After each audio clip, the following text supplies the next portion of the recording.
लेकिन कभी कभार, लेकिन कभी कभार तो घर जाना चाहिए, आवारगी में हद से गुजर जाना चाहिए। नादान जवानी का जमाना गुजर गया, नादान जवानी का जमाना गुजर गया, अब आ गया बुढ़ापा सुधर जाना चाहिए। सूतल बानी की जागल बानी सुना तनी की नाजी, सूतल बानी की जागल बानी सुना तनी की नाजी, नथिया बेचाए आइल बाकी नब की नाजी, नथिया बेचाए आइल बाकी नब की नाजी। आज हमारे साथ एक ऐसी लोक गायिका है जिनका क्या ही कहना, मतलब गजरा वाली शायद आपने ये सुना होगा, और ये फेमस गाना जो है जिन्होंने गाया है, आज हमारे साथ भोजपुरी की वो मशहूर लोक गायिका देवी जी मौजूद हैं। तो आइए उनसे चंद बातें करते हैं और जानते हैं उनके बारे में। जी देवी जी, आपका बहुत बहुत स्वागत है हमारे न्यूज चैनल बाइस्कोप में। तो शुरुआत हम यहाँ से करना चाहेंगे देवी जी की कैसे, मतलब कैसे आपका मन हुआ कि हम मुझे भोजपुरी सिंगिंग में आना है या कैरियर बनाना है, कैसे हुआ? देखिए, जो बचपन मेरा जो गुजरा है, मैं बताऊं कि ये जो कला होती है वो तो गॉड गिफ्ट होती है। मैंने कभी ऐसा सोचा नहीं था कि इसमें मेरा कैरियर बनेगा। और बस मुझे गाना अच्छा लगता था, और मैं जब 6-7 साल की थी तो मैंने उसी टाइम गाना शुरू किया, और जहां भी मैं गाती थी लोगों को बहुत अच्छा लगता था। और इसी तरह से करते करते फिर जब मैं थोड़ी बड़ी हुई तो मुझे लगा कि मेरा एल्बम निकलना चाहिए, और मैंने एल्बम के लिए प्रयास किया, और मेरा पहला ही एल्बम आया और वो बिल्कुल छा गया, पूर्वा बयार नाम से। तो म्यूजिक हमारी लाइफ में बहुत ही नेचुरल तरीके से आया है, और नेचुरल तरीके से ही इसका कैरियर भी बन गया है। बचपन में कितना शौक था गाने का? बहुत ज्यादा, मतलब मैं ये बताऊं कि अपनी जीवन का जो कह सकते हैं कि 95% जो मैंने काम किया है वो सिर्फ सिंगिंग ही किया है।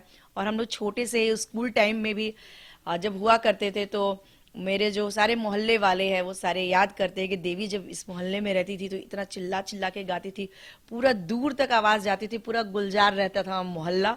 तो मैं छपरा की रहने वाली हूँ, और वहीं से मैंने स्टार्ट किया, और लोगों को गाना अच्छा लगा, और बाद में ये मेरा प्रोफेशन भी बन गया। स्कूलिंग टाइम की कुछ बातें शेयर करना चाहती हूँ। जैसे आपने बताया इतनी अच्छी सिंगर थी कि पूरा मोहल्ला जान जाता था, कुछ ऐसी बातें? हाँ बिल्कुल, देखिए मतलब बहुत सारी यादें हैं छपरा की, मैं रहने वाली हूँ। और मैं बताऊं कि एक बार जब मैं बहुत छोटी थी और एक स्कूल के फंक्शन में मैं गाना गा रही थी, तो वहाँ पे शिक्षक के द्वारा वो प्रोग्राम ऑर्गेनाइज किया गया था। तो मेरा गाना एक मूंगफली वाला भी सुन रहा था, दिन का प्रोग्राम था, मूंगफली भी बिक रहा था, गोलगप्पे भी बिक रहे थे वहाँ पे उस मतलब स्कूल के प्रांगण में। तो वो मूंगफली वाला मेरे पास आया, और मैं गाना गा रही थी, उसने 5 रुपए मुझे दिए। तो जो वहाँ पे शिक्षक बैठे हुए थे उनको बहुत बुरा लगा कि ये क्या तरीका है कि मतलब देवी गाना गा रही है और कोई आके उसको 5 रुपए दे गया। लेकिन मैंने ये महसूस किया, उस टाइम मैं बहुत छोटी थी, मेरे पापा भी थे, मेरे पापा ने आके स्टेज पे बोला भी इस बात को कि देखिए वो कितना भावुक हो गया मेरे गानों को सुन के कि अपने आप को रोक नहीं पाए, कितना गरीब आदमी, और वो आया और 5 रुपए दे के गया। तो ये बहुत बड़ा पुरस्कार है। उसके बाद जब मेरे पापा ने ये बात बताई लोगों को, तो जो शिक्षक थे वो इतने ज्यादा मतलब प्रभावित हुए कि मेरे ऊपर नोटों की बारिश होनी शुरू हो गई। मतलब पूरा लोगों ने, जिसके पास जितना पैसा था सब लोगों ने मेरे ऊपर एकदम लुटा दिया। और फिर इतना पैसा हो गया कि उसको रखने की जगह नहीं थी। फिर एक भाई साहब थे, उनके पास एक बैग था खाली, तो उन्होंने अपना बैग खाली किया, और फिर उन्होंने कहा कि अब इतना पैसा हो गया है कि अब देवी को इसको मैं बैग गिफ्ट करना चाहता हूँ ताकि वो अपना पैसा रख सके। तो इस तरह की बहुत सारी घटनाएं हैं जो कलाकारों के साथ होती रहती है। बहुत सुनकर तो बहुत अच्छा लगा कि ऐसे पैसों की बारिश हो भी इतनी छोटी उम्र में। फिर जब आपने अपनी स्कूलिंग फिनिश की, आगे बढ़े आप लाइफ में, तो कहाँ से स्टार्ट, कहाँ से हुआ कि किसी ने आपको ऑफर किया या आपने खुद से पहल करी कि मुझे भोजपुरी सिंगिंग में जानी है? देखिए, मैं पहले जब मैं बहुत छोटी थी तो मैं ज्यादातर गजल गाती थी, और उस टाइम मैं मुन्नी बेगम की फैन थी। उनका एक गाना गाती थी और लोग बहुत पसंद करते थे। जब मैं, मेरी उम्र हो रही होगी 7-8 साल, वो उसके 2 लाइन मैं आपको सुना भी देती हूँ। वो सॉन्ग था, आवारगी में हद से गुजर जाना चाहिए, आवारगी में हद से गुजर जाना चाहिए, लेकिन कभी कभार, लेकिन कभी कभार तो घर जाना चाहिए, आवारगी में हद से गुजर जाना चाहिए, आवारगी में हद से गुजर जाना चाहिए। बैठे हैं उस मगान ना ना नान ना नाने, नादान जवानी का जमाना गुजर गया, नादान जवानी का जमाना गुजर गया, अब आ गया बुढ़ापा सुधर जाना चाहिए, आवारगी में हद से गुजर जाना चाहिए। ये तरह के गाने मैं गाती थी, लेकिन संजोग से जब मैं दिल्ली गई और मेरा पहला एल्बम जो आया पूर्वा बयार, उसमें मैंने भोजपुरी गाने गाए, और भोजपुरी गाने जब इतने ज़्यादा हिट हो गए तो मेरे को काफ़ी सारे भोजपुरी गाने के ऑफर आए और मैंने भोजपुरी गाने गाए। लेकिन मेरे बहुत सारे हिंदी गाने भी हिट हैं, जैसे यारो ओ यारा तेरी अदाओं ने मारा, कजरा वाली गजरा वाली, और भी मैंने बहुत सारे हिंदी सॉन्ग्स भी गाए हैं। बहुत अच्छा, अभी आपकी आवाज सुन के बहुत अच्छा लगा। और जैसे कहते हैं कि आपने ऐसे भोजपुरी से शुरू किया, फिर आपके हिंदी गाने भी इतने हिट रहे हैं, तो आगे अभी क्या प्रोग्राम है आपका? मतलब अभी कौन कौन से रिकॉर्डिंग्स आपके चल रहे हैं हिंदी में, भोजपुरी में?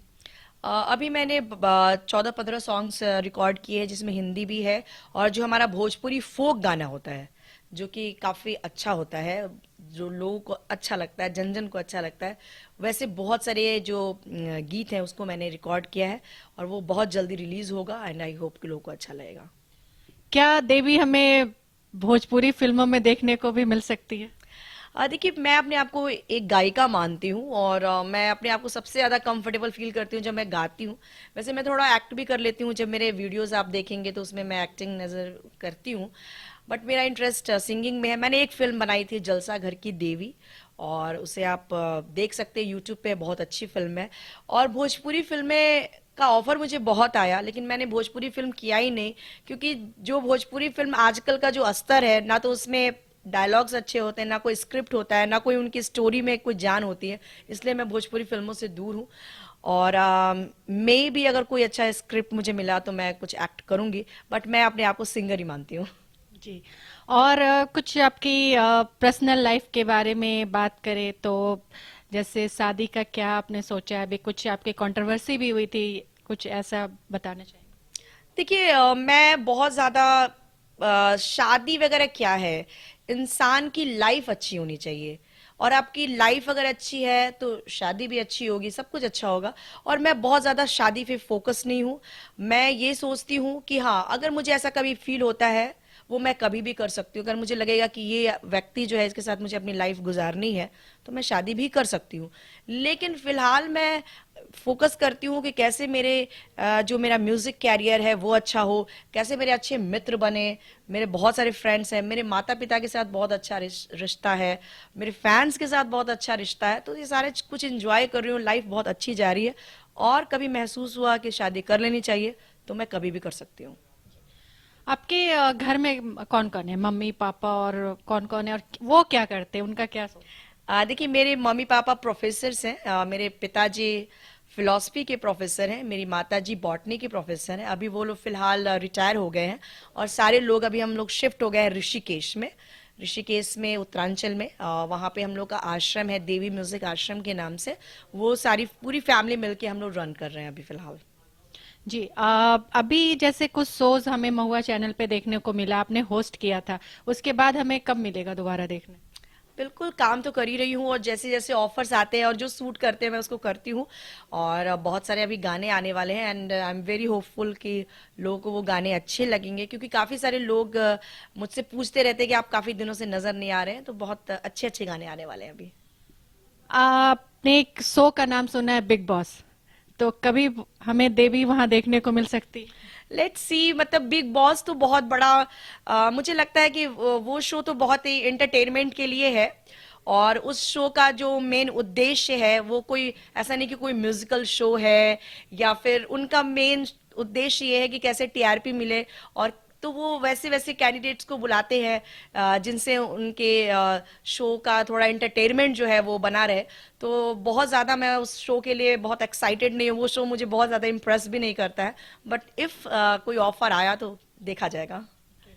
बिहार कैसे आना हुआ अभी? बिहार तो अपना घर ही है, मैं छपरा की रहने वाली हूँ, तो आती ही रहती हूँ। और अभी पटना में मेयर का चुनाव हो रहा है, तो मेरी बहुत ही क्लोज हैं रत्ना प्रकाष्ठा जी, वो चुनाव लड़ रही हैं। 35 सालों से वो दूरदर्शन में थी, तो मैं बहुत जब छोटी थी तो उस टाइम भी उनका काफ़ी मेरे ऊपर हाथ रहा। तो अभी वो चुनाव लड़ रही हैं, उन्होंने मुझे बताया, तो मैंने कहा कि मैं ज़रूर आपको सपोर्ट करने आऊँगी। तो अभी हारमोनियम छाप पे मतलब मैं वोट के लिए अपील कर रही हूँ लोगों से। ओके। बिहार की राजनीति पे कुछ गा के सुनाना चाहेंगी, या थोड़ा नीतीश जी पे या तेजस्वी जी पे कुछ एक लाइन हो जाए? नहीं, देखिए, मैं अपने आप को सिंगर मानती हूँ, और मैं बहुत ज़्यादा पॉलिटिक्स पे बहुत ज़्यादा ध्यान भी नहीं दे पाती हूँ। बस इतना ही कहना चाहती हूँ कि जो जहाँ है, जिस पद पे है, उसको अच्छे से निभाए। जनता, मैं भी जनता ही हूँ, तो जनता का ख्याल रखे, चीज़ें अच्छी हो, भ्रष्टाचार कम हो, बस इतना ही कहना चाहती हूँ। और बस बिहार का विकास हो। और क्योंकि हम लोग भी जब आते हैं, बहुत सारी चीज़ें बेहतर भी हुई हैं पहले से, और जहाँ कमियां हैं उसको सुधारा जाए। कुछ दो लाइन हो जाए हमारे लिए। गाना, चलिए एक गाना जो मेरा अभी रिलीज होने वाला है भोजपुरी में, वो सुनाते हैं। देखिए, एक पति पत्नी कैसे बातें कर रहे हैं, और क्या भाव है वो सुनिए। सूतल बानी की जागल बानी, सुना तनी कि ना जी। सूतल बानी की जागल बानी, सुना तनी कि ना जी। नथिया बेचाए आइल बाकी नब की ना जी। नथिया बेचाए आइल बाकी नब की ना जी। तो पति कहता है, सूतल नइखी जागल बानी, सब सुना तानी जी। सूतल नइखी जागल बानी, सब सुन तानी जी। नथिया पसंद कर, नोट गिना तानी जी। नथिया पसंद कर, नोट गिना तानी जी। नथिया पसंद कर। ये कहीं आपके नथिए पे तो नहीं है? बिल्कुल। और आप बहुत अच्छी लग रही हैं, और आपने बहुत अच्छे से इंटरव्यू लिया, दिल से शुक्रिया। शुक्रिया। तो ये थी हमारे साथ सिंगर देवी जी, जिन्होंने अपने बारे में बहुत कुछ बताया और हमारे लिए कुछ लाइंस गाए जो बहुत ही अच्छे थे। तो हम आशा करते हैं देवी जी ऐसे अपने लाइफ में सक्सेस करें और हमें अच्छे अच्छे गाने देते रहे। 22 स्कोप चैनल के लिए राजेश के साथ मधु पटना।